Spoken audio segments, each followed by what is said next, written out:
ऐश्वर्या राये नाम આગળથી બચ્ચન સરનેમ હટાવી દુબઈમાં છવાઈ પણ ફેન્સ ચોંકી ઉઠ્યા।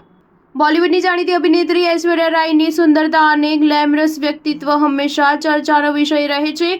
હાલમાં અભિષેક બચ્ચન સાથે છૂટાછેડાની અફવાઓ છેલ્લા ઘણા સમયથી જોરશોરથી ચાલી રહી છે। દરમિયાન તાજેતરમાં ऐश्वर्याનો એક વિડીયો પણ સોશિયલ મીડિયા પર વાયરલ થયો છે, જેને જોયા બાદ ફેન્સમાં ફરી એકવાર છૂટાછેડાને લઈને સવાલ ઉઠવા લાગ્યા છે।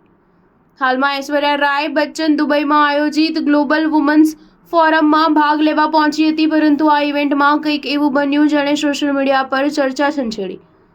ખરેખર ऐश्वर्या રાયના નામમાંથી બચ્ચન સરનેમ ગાયબ હતી, જે લોકો માટે આશ્ચર્યજનક હતું। હવે સવાલ ઉઠવા લાગ્યો કે આવું કેમ થયું? શું આ માત્ર સંયોગ હતો કે તેની પાછળ કોઈ અન્ય કારણ હોઈ શકે? આ ઇવેન્ટ દરમિયાન ऐश्वर्या રાયનું નામ સ્ક્રીન પર ફક્ત ऐश्वर्या રાય તરીકે દર્શાવવામાં આવ્યું હતું, જ્યારે સામાન્ય રીતે તેના નામ સાથે બચ્ચન અટક જોડવામાં આવે છે। આ સમાચાર સોશિયલ મીડિયા પર ઝડપથી ફેલાઈ ગયા અને યુઝર્સે આ અંગે પોતાના મંતવ્યો વ્યક્ત કરવાનું શરૂ કરી દીધું। એક યુઝરે લખ્યું, આખરે તેના નામમાંથી બી શબ્દ ગાયબ થઈ ગયો, જ્યારે કેટલાક અન્ય યુઝર્સે પણ ऐश्वर्याની સુંદરતાના વખાણ કર્યા। તાજેતરમાં સોશિયલ મીડિયા પર એવી અફવાઓ હતી કે ऐश्वर्या અને અભિષેક વચ્ચે કોઈ સમસ્યા છે અને તેમના છૂટાછેડાના સમાચાર પણ સામે આવ્યા।